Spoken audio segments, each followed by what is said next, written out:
Vous informer est notre devoir. Madame, Monsieur, bienvenue à ces bulletins d'information sur Mandiko Télévision. Il est 11h30 à Kinshasa, une heure de plus dans la partie est du pays. À la une de l'actualité, il n'y a pas de rapport entre l'évaluation de l'état de siège et les projets de modification de la Constitution en RDC. C'est ce qu'a dit le dimanche 24 novembre 2024 dans la soirée à Kinshasa, le vice-premier ministre, ministre de l'Intérieur, Jacquemain Chabani, lors d'un briefing co-animé avec le ministre de la Communication, Patrick Mouyaya. Ces face-à-face avec la presse a eu lieu autour de la mission gouvernementale dans l'est de la RDC, conduite par la première ministre Judith Suminwa au Nord Kivu et en Ituri, deux provinces sous état de siège depuis plus de 3 ans. La chef de l'exécutif s'y était rendue pour évaluer cette mesure d'exception et permettre au gouvernement de prendre la meilleure décision. Suivez. Face aux journalistes, le vice-premier ministre, ministre de l'Intérieur, est formel. Il n'y a pas de corrélation entre l'évaluation de l'état de siège et les débats sur la révision ou changement de la Constitution. Établir un lien entre ces deux faits relève, selon Jacquemain Chabani, de la supputation. C'est en mai 2021 que Félix Tshisekedi a décrété l'état de siège pour lutter contre l'insécurité dans les provinces du Nord Kivu et l'Ituri. Plus de 3 ans après, son évaluation s'impose. Que l'initiative du gouvernement par rapport à l'évaluation, je préfère utiliser ce terme, à l'évaluation des mesures d'allègement de l'état de siège a une corrélation avec une initiative sur la révision ou peut-être le changement de la Constitution, je vous dirais clairement non. Depuis plusieurs mois, peut-être même années, elles ont fait l'état de débat, de questionnement, sans avoir une corrélation quelconque.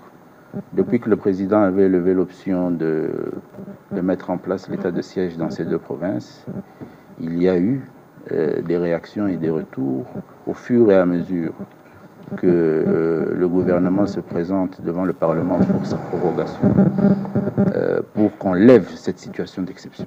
Et cela se justifie. La première ministre Judith Suminwa a rencontré toutes les forces vives du Nord Kivu et de l'Ituri pour recueillir leurs avis et considérations sur cette mesure d'exception. Un rapport de mission sera présenté au chef de l'État. Leurs avis vont compter. Il y a des appels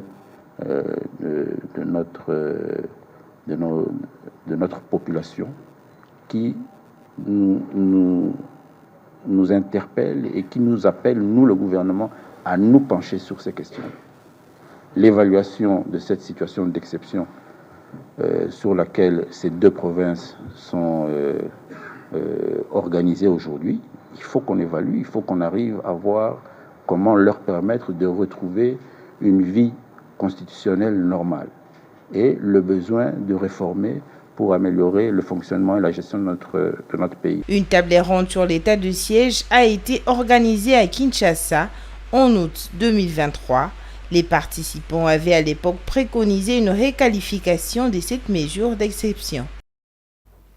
Sur un autre volet, au cours d'une déclaration publique ce lundi, le parti Nouvel Élan d'Adolphe Muzito a réaffirmé la nécessité de la RDC d'adopter une nouvelle constitution. Selon lui, la constitution actuelle de 2006, qu'il qualifie de constitution de transition, n'y reflète pas pleinement la souveraineté populaire et doit être remplacée par une constitution définitive élaborée par un pouvoir légitime. Pour Nouvel Élan, une nouvelle constitution devrait être adoptée par un parlement véritablement élu et promulgué par un président issu d'un processus démocratique. Suivez. Nous pouvons affirmer haut et fort que le Nouvel Élan et son leader, Adolphe Muzito, n'ont pas changé de position par rapport à cette question comme le font bien d'autres, mais sont restés constants.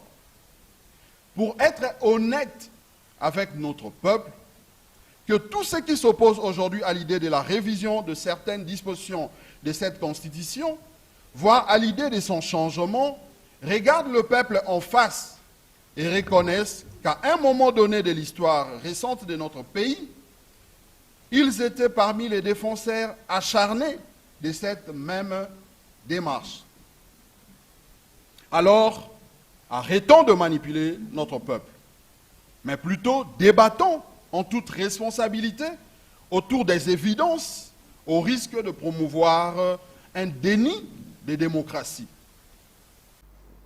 Et pour clore ces bulletins, manifestation devant l'hôtel de ville de Kinshasa ce lundi 25 novembre 2024, des vendeurs et vendeuses de poissons fumés du marché Ngwaka installés dans une concession de l'Office national de transport Onatra dans la commune de Barumbu au nord de Kinshasa, capitale de la République démocratique du Congo. Les manifestants s'y sont présentés devant le bureau du gouverneur de la capitale congolaise pour protester contre leur déguerpissement. Après l'hôtel de ville de Kinshasa, ils s'y sont dirigés vers le siège de l'Assemblée provinciale de Kinshasa où leurs délégués ont été reçus par le rapporteur de cette institution provinciale. Suivez. Le bâtiment de l'hôtel de ville de Kinshasa a connu ce lundi 25 novembre 2024 une visite assez particulière. Les vendeurs et vendeuses de poissons fumés du marché Ngwaka y sont venus pour manifester leur mécontentement. Ces derniers sont inquiets d'avoir été déguerpis sans préavis du domaine de l'Office national de transport où ils exerçaient leurs activités commerciales. Ange Kinzela, l'une des manifestantes, explique la raison de leur présence. Nous sommes venus ici pour faire entendre notre doléance. Nous sommes des mamans vendeuses de poissons au port de l'Onatra, Ngwaka. Sur place, nous apprenons que le port a été vendu.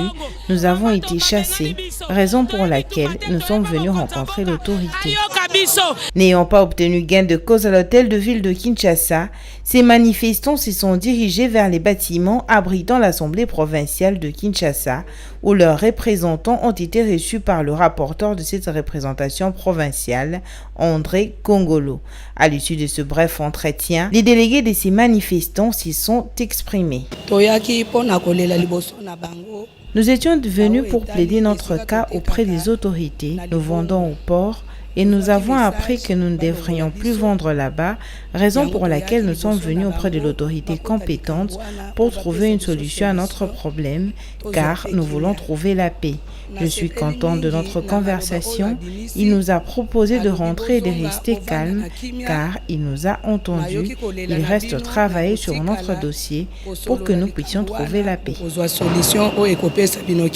Après cette rencontre, les manifestants sont rentrés paisiblement avec espoir d'avoir une solution à leurs problèmes dans un délai raisonnable. Entre-temps, ils doivent se débrouiller pour continuer leurs activités commerciales. C'est la fin de ces bulletins. Madame, Monsieur, merci de votre attention soutenue. Restez branchés sur Mandiko Télévision. Une pensée, un écrit.